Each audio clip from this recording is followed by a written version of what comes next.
नमस्कार दोस्तों, आप सभी का स्वागत है आपके अपने YouTube चैनल वैकेंसी गुरु में। दोस्तों, आज का एक और शानदार प्रश्नों का वीडियो आपके सामने प्रस्तुत है और इस वीडियो में आपको महत्वपूर्ण 35 प्रश्न देखने को मिलेंगे। ये ऐसे प्रश्न है दोस्तों जो कि आपके एग्जाम में हूबहू मिल सकते हैं। तो दोस्तों, अगर इस वीडियो के 35 प्रश्नों में से आपके 15 प्रश्न सही होते हैं, तो मैं गारंटी देता हूं इस बात की आप आसानी से आरएससीटी एग्जाम पास करेंगे। तो लेट्स हम स्टार्ट कर देते हैं क्वेश्चन नंबर 1 से। आपको एक-एक क्वेश्चन अच्छे से समझना है और उनका आंसर आपको खुद के हिसाब से देखना है कि मेरे 15 सही हो रहे हैं कि नहीं हो रहे। क्वेश्चन नंबर 1 मैं बोलता हूँ। क्वेश्चन नंबर 1 है जीबीपीएस का अर्थ क्या होता है? यानी कि जीबीपीएस का पूरा नाम क्या है, ये आपको बताना है। दोस्तों, जीबीपीएस का पूरा नाम होता है गीगा बिट्स प्रति सेकंड। गीगा बिट्स प्रति सेकंड, यानी ऑप्शन ए इसका सही जवाब है, गीगा बिट्स प्रति सेकंड। ठीक है, अगर आपने भी यही जवाब दिया है, आपने यही सोचा है, तो बिल्कुल आपका सही आंसर है। प्रश्न नंबर 2, दूसरा प्रश्न है एमएस ऑफिस में व्यक्तिगत सूचना प्रबंधक और ईमेल संचार सॉफ्टवेयर कौन सा है? यानी माइक्रोसॉफ्ट ऑफिस का वह भाग जिसे हम ईमेल के लिए काम में लेते हैं, उसे दोस्तों हम एमएस आउटलुक कहते हैं। क्या कहते हैं? MS outlook. तो आपने अगर दूसरे में बी जवाब सोचा, बिल्कुल सही आपका आंसर है। प्रश्न नंबर तीसरा देखिए, वक्तव्य का क्या प्रश्न है? आउटलुक 2010 एप्लीकेशन सॉफ्टवेयर नहीं है। मित्रों ध्यान रखो, आउटलुक है ना एमएस का, वो ईमेल प्रयोजन के काम में आता है और ये एक एप्लीकेशन सॉफ्टवेयर होता है। तो अर्थात यहाँ पर वक्तव्य एक सही हो गया अपना, है ना, मतलब गलत हो गया, सॉरी, क्योंकि यहाँ पर नहीं है। दूसरा, स्प्रेडशीट के यानी एक सेल के मान को वर्णानुक्रम में क्रमबद्ध किए जा सकते हैं। मतलब एमएस एक्सेल की एक सेल यानी कुछ सेल्स हैं, उनका जो मान है उनका वो वर्णानुक्रम में हम जमा सकते हैं क्या? बिल्कुल जमा सकते हैं। तो पहला वक्तव्य गलत और दूसरा सही है। तो यहाँ पर आप देखोगे वक्तव्य एक गलत और दूसरा सही, अर्थात ऑप्शन सी इसका सही आंसर है बिल्कुल। ठीक है, क्वेश्चन नंबर नेक्स्ट देखो, चौथा चौथा प्रश्न आपके सामने स्क्रीन पर है। ये भी वक्तव्य का प्रश्न है। NTFS new technology file system interface का पूरा नाम है। यानी एनटीएफएस का पूरा नाम क्या न्यू टेक्नोलॉजी फाइल सिस्टम होता है?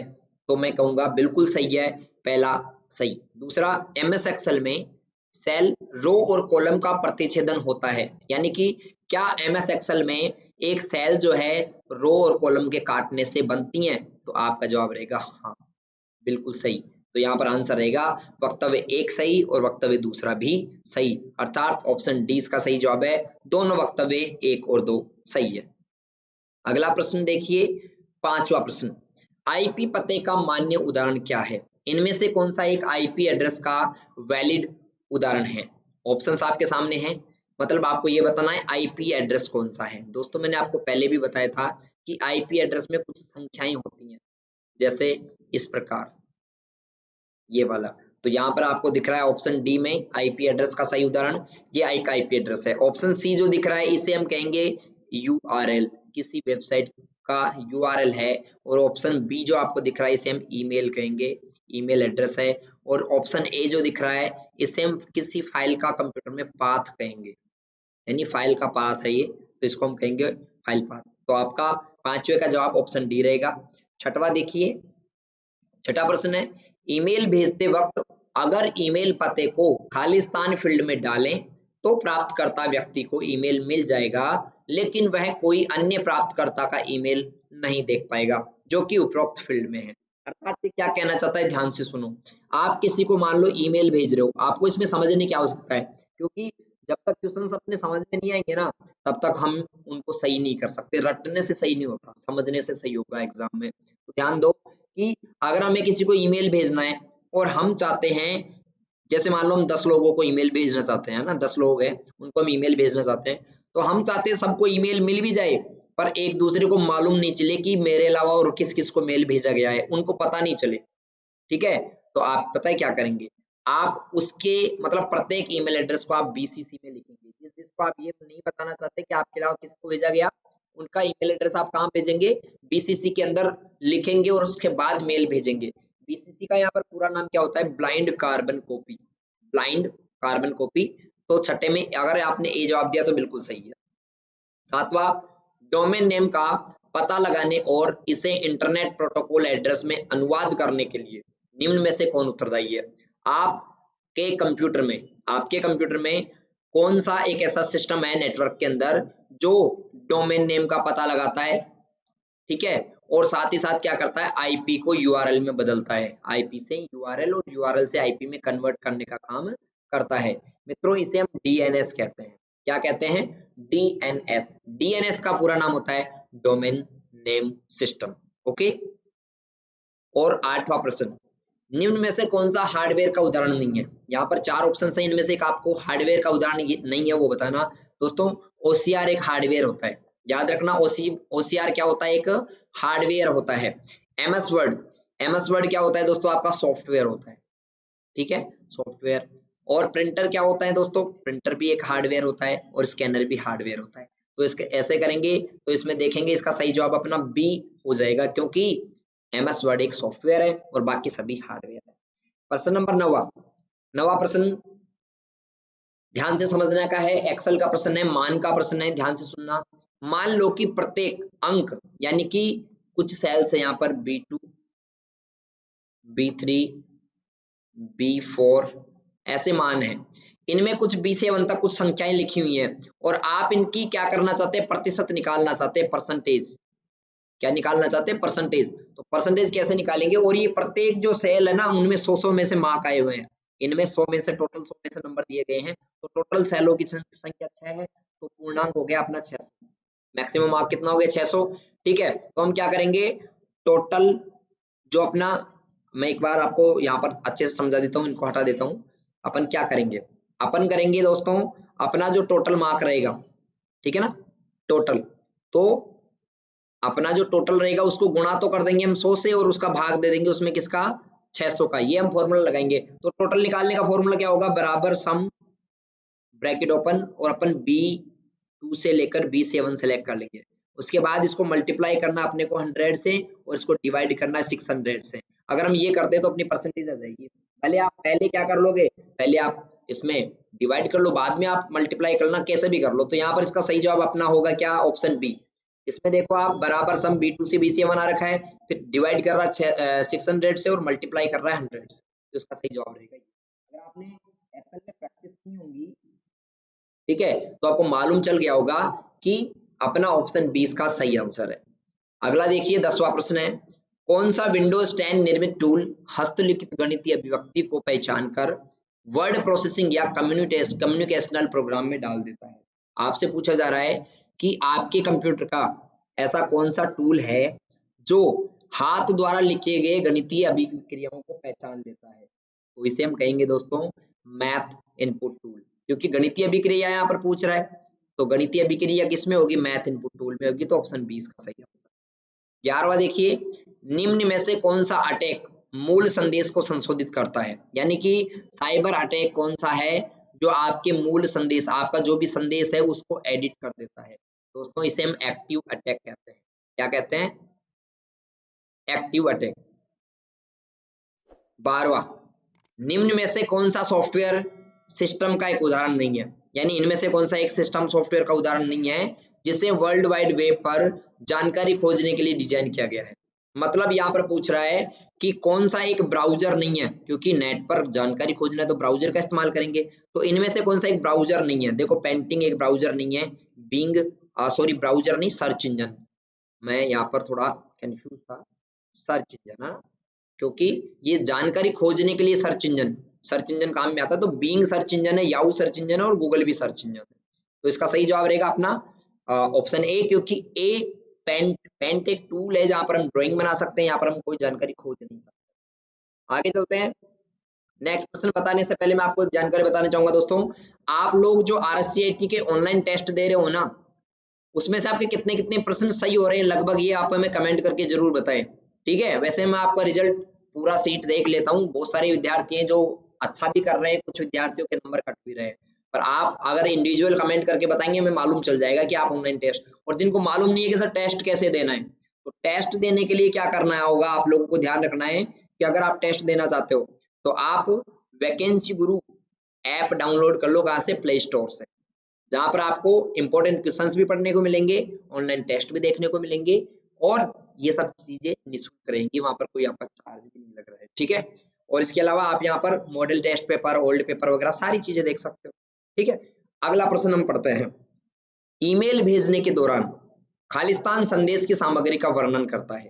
ईमेल भेजने के दौरान जब आप ईमेल भेजते हो तो कहां पर आप संदेश की सामग्री का वर्णन करते हो, मतलब उसमें उसके बारे में उसका सारांश क्या है, ईमेल का क्यों किस कारण भेज रहे हो वो कहां पर लिखते हो। तो इसका सही जवाब है दोस्तों सब्जेक्ट। सब्जेक्ट में तो लिखते हैं, आप सबको मालूम है।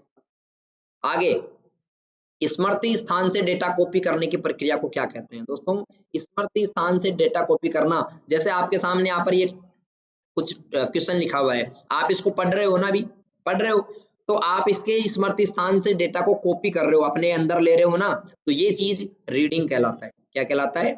रीडिंग। क्या कहलाता है? तो रीडिंग। तो इसका सही जवाब ऑप्शन ए रहेगा। अगला देखिए 15वां प्रश्न। एमएस एक्सेल 2010 में किस चार्ट में डेटा पॉइंट लाइनों से जुड़े होते हैं जिससे यह देखना आसान होता है कि समय के साथ मूल्य बढ़ रहा है या फिर घट रहा है। आपसे अगर कभी भी पूछा जाए कि वह कौन सा चार्ट है जो समय के अनुसार वैल्यू को बढ़ते और घटते क्रम में दिखाता है, दोस्तों इस चार्ट को हम लाइन चार्ट कहते हैं। क्या कहते हैं? Line chart. तो इसका सही जवाब ऑप्शन बी होगा, लाइन चार्ट। अगला देखिए 16। माइक्रोसॉफ्ट वर्ड में एक तरीका है जो आपके द्वारा दस्तावेज में किए गए परिवर्तनों की मॉनिटरिंग करता है। एमएस वर्ड में आपने जो डॉक्यूमेंट में बदलाव किए उनकी मॉनिटरिंग कौन करता है दोस्तों? डॉक्यूमेंट में मॉनिटरिंग करता है ट्रैक चेंजेस। कौन करता है? Track changes. 16वें में ए सही जवाब आपका आंसर रहेगा। अगला देखिए 17वां। खालिस्तान का उपयोग वर्तमान विंडो को दो भागों में बांटने के लिए किया जाता है ताकि आप एक ही समय में एक ही दस्तावेज के विभिन्न भागों को देख सकें। मतलब आप अपने इस डॉक्यूमेंट को दो भागों में डिवाइड करना चाहते हो ताकि आप एक डॉक्यूमेंट का एक हिस्सा इधर देख सको, एक हिस्सा इधर देख सको। इसके लिए दोस्तों विभाजन करने के लिए आपको स्प्लिट का यूज करना पड़ेगा। ठीक है ना? वैसे स्प्लिट का हिंदी अर्थ भी विभाजन करना, विभाजित करना होता है। तो आप इसको स्प्लिट कर दोगे तो स्प्लिट विंडो यहाँ पर इसका सही जवाब हो जाएगा। 18वां। जब आप अधूरा ईमेल बंद करते हैं तो ईमेल आमतौर पर कहां पर सेव हो जाता है। दोस्तों मेल से संबंधित प्रश्न है और इस बार महत्वपूर्ण है, पूछा जा सकता है। जब आप आधा मेल छोड़ देते हो, अधूरा मेल बंद कर देते हो, तो यह ईमेल ड्राफ्ट के अंदर सेव हो जाता है। कहां पर सेव होता है? ड्राफ्ट में। तो इसका सही जवाब आपका रहेगा ऑप्शन डी, ड्राफ्ट। ओके, अगला प्रश्न देखिए 19वां। 19वां प्रश्न आपके सामने मौजूद है स्क्रीन पर।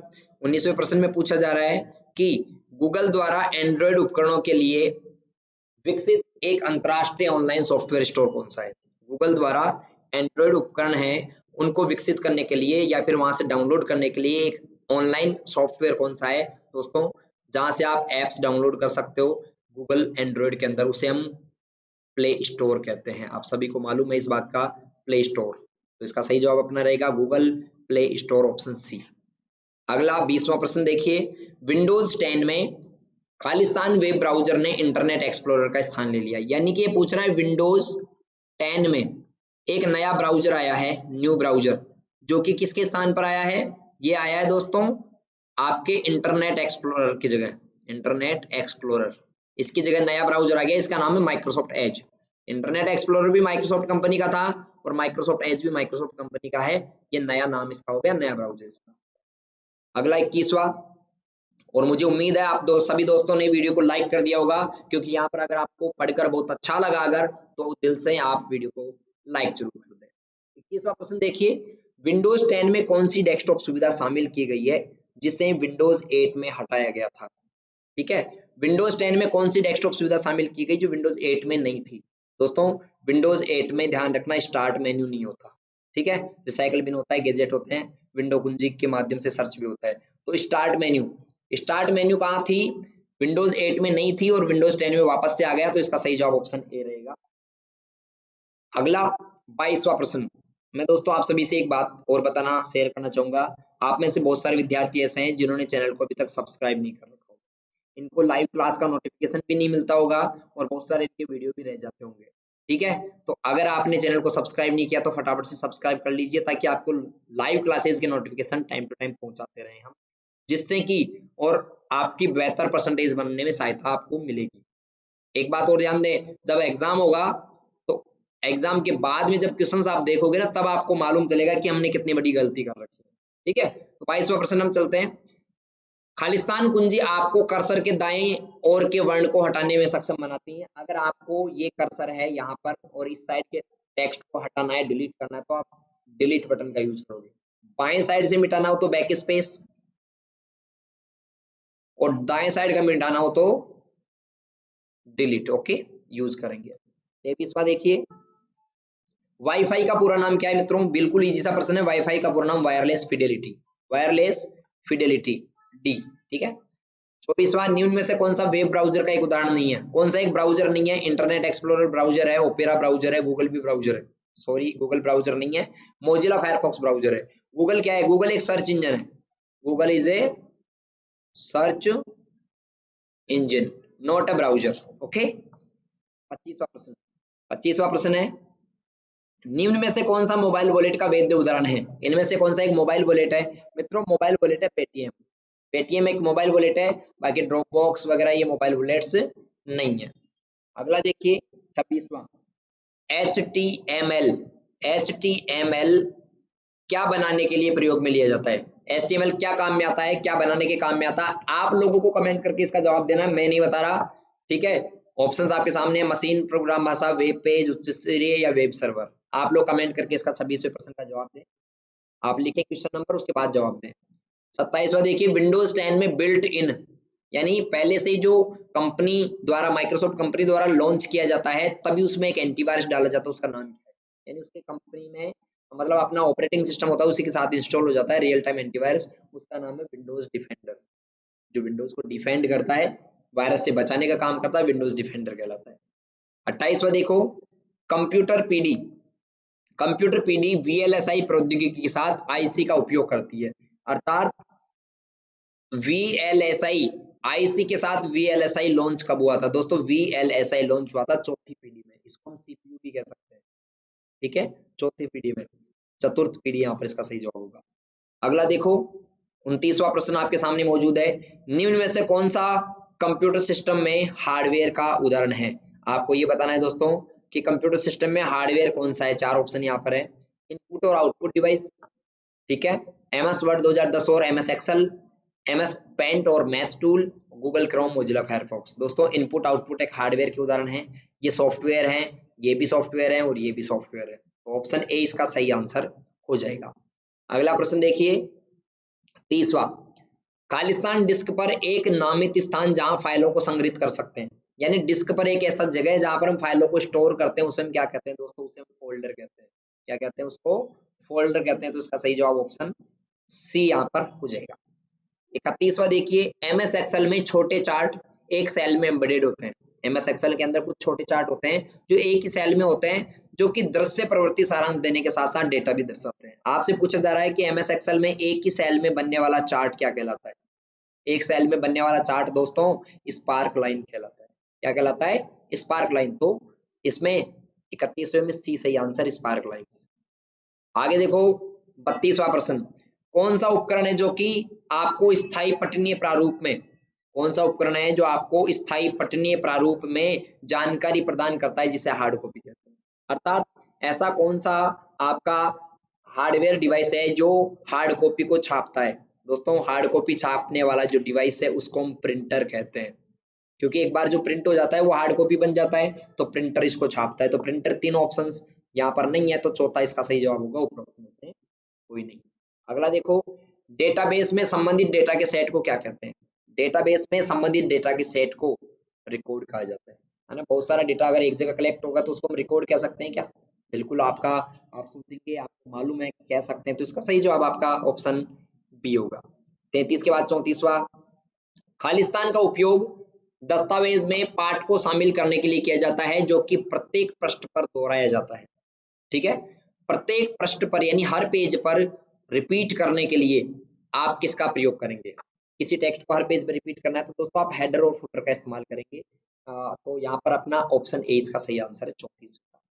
35वां देखिए, कौन सा प्रोटोकॉल विभिन्न होस्ट के बीच ईमेल सुविधा प्रदान करता है, यानी ईमेल भेजने के लिए कौन सा प्रोटोकॉल काम में आता है? और दोस्तों इसका सही जवाब यहाँ पर रहेगा एसएमटीपी।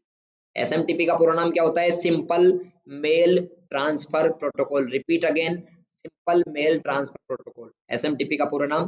तो यहाँ पर 35 में से कितने प्रश्न आपके सही हुए कमेंट करके जरूर बताएं, और अगर वीडियो आपको अच्छा लगा तो लाइक कीजिए, चैनल पर नए हैं तो सब्सक्राइब अवश्य करके जाना। मिलते हैं अगली वीडियो में। जो कि अपनी लाइव क्लास होगी या फिर वीडियो आएगा। तब तक के लिए आप रेगुलर वैकेंसी गुरु मोबाइल ऐप से या फिर वेबसाइट से तैयारी करते रहिए। बहुत बहुत धन्यवाद। Good bye.